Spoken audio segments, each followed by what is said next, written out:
नागरिकता संशोधन कानून या सीएए और राष्ट्रीय नागरिक रजिस्टर, जिसे एनआरसी के नाम से जाना जाता है, ने पूरे भारत में तीव्र बहस और विरोध प्रदर्शन शुरू कर दिए हैं। सीएए, जो 2019 में पारित किया गया था, 1955 के नागरिकता अधिनियम में संशोधन करता है। यह अफगानिस्तान, बांग्लादेश और पाकिस्तान के गैर मुस्लिम अनिर्दिष्ट अप्रवासियों के लिए भारतीय नागरिकता का मार्ग प्रदान करता है, जो 31 दिसंबर 2014 से पहले भारत आए थे। दूसरी ओर एनआरसी एक रजिस्टर है जिसका उद्देश्य कानूनी भारतीय नागरिकों की पहचान करना और अवैध अप्रवासियों को बाहर निकालना है। समर्थक सीएए को पड़ोसी देशों के उत्पीड़ित अल्पसंख्यकों को शरण देने वाले मानवतावादी कार्य के रूप में देखते हैं। उनका तर्क है कि इन समुदायों को धार्मिक उत्पीड़न का सामना करना पड़ा है और वे सुरक्षा के पात्र हैं। सरकार का कहना है कि सीएए भेदभावपूर्ण नहीं है और इससे भारतीय नागरिकों के मौजूदा अधिकारों पर कोई असर नहीं पड़ी देता है। हालांकि आलोचकों का तर्क है कि सीएए भेदभावपूर्ण है क्योंकि यह मुस्लिम अप्रवासियों को स्पष्ट रूप से बाहर करता है। एनआरसी, जिसे पहली बार असम में लागू किया गया था, का उद्देश्य बांग्लादेश से अवैध अप्रवासियों की पहचान करना था।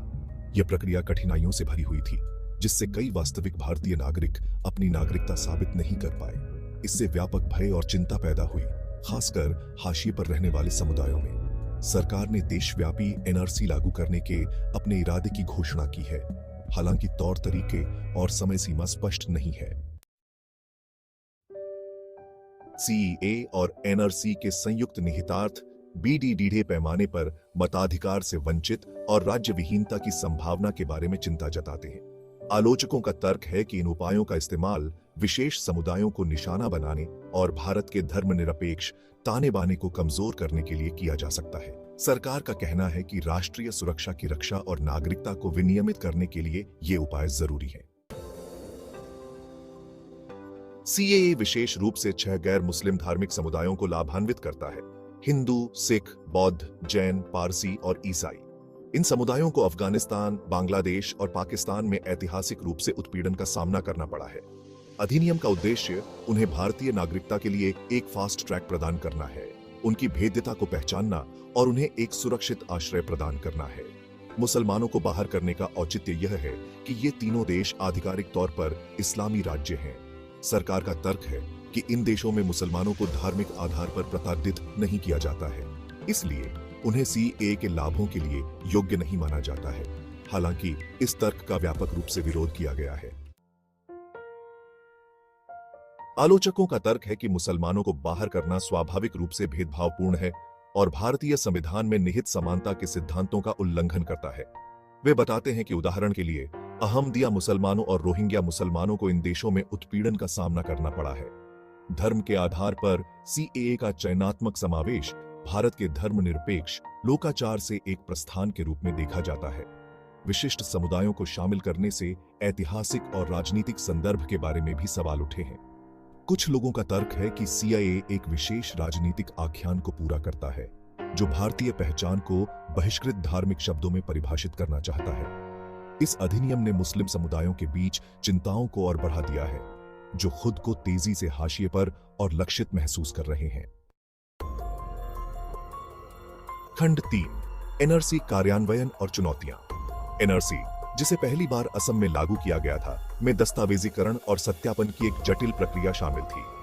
व्यक्तियों को अपने वंश का दस्तावेजी प्रमाण प्रदान करना आवश्यक था, जो उन्हें उन पूर्वजों से जोड़ता था जो 1971 से पहले भारत में रहते थे। यह प्रक्रिया बेहद चुनौतीपूर्ण साबित हुई, खासकर हाशिए पर रहने वाले समुदायों के लिए, जिनके पास अक्सर उचित दस्तावेज नहीं होते हैं। आर्थिक रूप से वंचित पृष्ठभूमि के लोगों सहित कई वास्तविक भारतीय नागरिक खुद को आवश्यक दस्तावेज प्रस्तुत करने में असमर्थ पाते हैं। इससे बड़ी रिद्धि संख्या में लोग एनआरसी से बाहर हो गए, जिससे मानवीय संकट पैदा हो गया। यह प्रक्रिया नौकरशाही, अक्षमता, त्रुटियों और विसंगतियों के आरोपों से भरी हुई थी।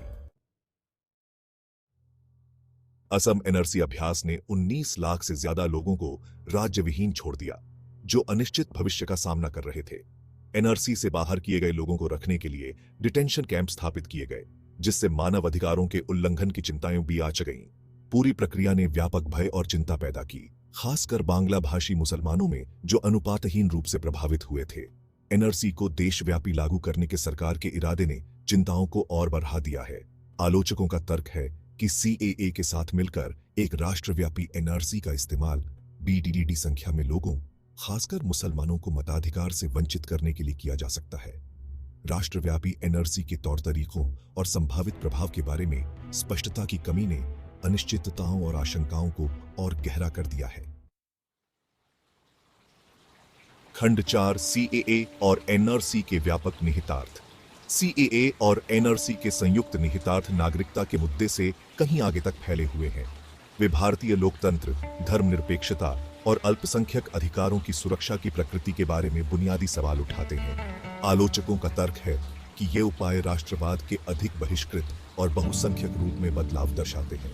डर यह है कि सीए और एनआरसी का इस्तेमाल नागरिकता का एक पदानुक्रम बनाने के लिए किया जा सकता है, जिसमें गैर मुसलमानों को मुसलमानों पर विशेषाधिकार प्राप्त होगा। इससे संभावित रूप से मुस्लिम समुदायों के खिलाफ व्यापक सामाजिक और आर्थिक भेदभाव हो सकता है। धर्मनिरपेक्ष सिद्धांतों का क्षरण भारत के सामाजिक ताने बाने और समानता के प्रति उसकी प्रतिबद्धता के लिए दीर्घकालिक परिणाम हो सकता है।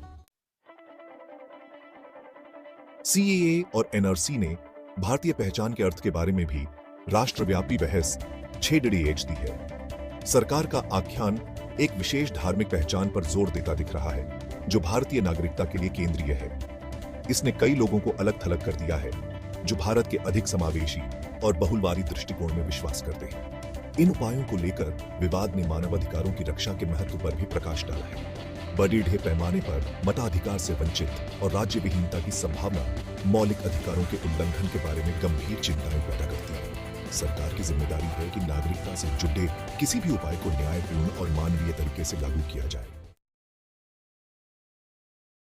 खंड 5 भविष्य के परिदृश्य और सरकार की भूमिका। सीएए और एनआरसी का भविष्य का प्रक्षेप्य अनिश्चित बना हुआ है। सरकार ने राष्ट्रीय सुरक्षा और नागरिकता के विनियमन के लिए इन उपायों का बचाव जरूरी बताया है। हालांकि व्यापक विरोध और कानूनी चुनौतियां संकेत देती हैं कि विवाद अभी खत्म नहीं हुआ है। सुप्रीम कोर्ट वर्तमान में सीएए की संवैधानिक वैधता को चुनौती देने वाली याचिकाओं पर सुनवाई कर रहा है। इन कानूनी चुनौतियों के परिणाम का अधिनियम के भविष्य पर महत्वपूर्ण प्रभाव पड़ सकता है। राष्ट्रव्यापी एनआरसी के लिए सरकार की योजनाएं भी स्पष्ट नहीं है। कोई ठोस समय सीमा या तौर तरीकों की घोषणा नहीं की गई है। सीएए और एनआरसी को लेकर विवादों और चिंताओं को दूर करने में सरकार की अहम भूमिका है। इसे सभी हितधारकों के साथ सार्थक संवाद में शामिल होने की जरूरत है, जिसमें वे लोग भी शामिल हैं जिन्होंने इन उपायों के बारे में चिंता व्यक्त की है। विश्वास बनाने और आशंकाओं को दूर करने के लिए कार्यान्वयन प्रक्रिया के बारे में पारदर्शिता और स्पष्टता जरूरी है। सभी नागरिकों के अधिकारों की रक्षा करना, चाहे उनका धर्म या पृष्ठभूमि कुछ भी हो, सर्वोपरि है। सरकार को यह सुनिश्चित करना चाहिए कि नागरिकता से संबंधित कोई भी उपाय निष्पक्ष और न्यायपूर्ण तरीके से लागू किया जाए। समानता और गैर भेदभाव के सिद्धांतों को कायम रखा जाए। भारत के लोकतंत्र का भविष्य उसके सभी नागरिकों के अधिकारों की रक्षा करने और समावेशिता और न्याय के मूल्यों को बनाए रखने की क्षमता पर निर्भर करता है।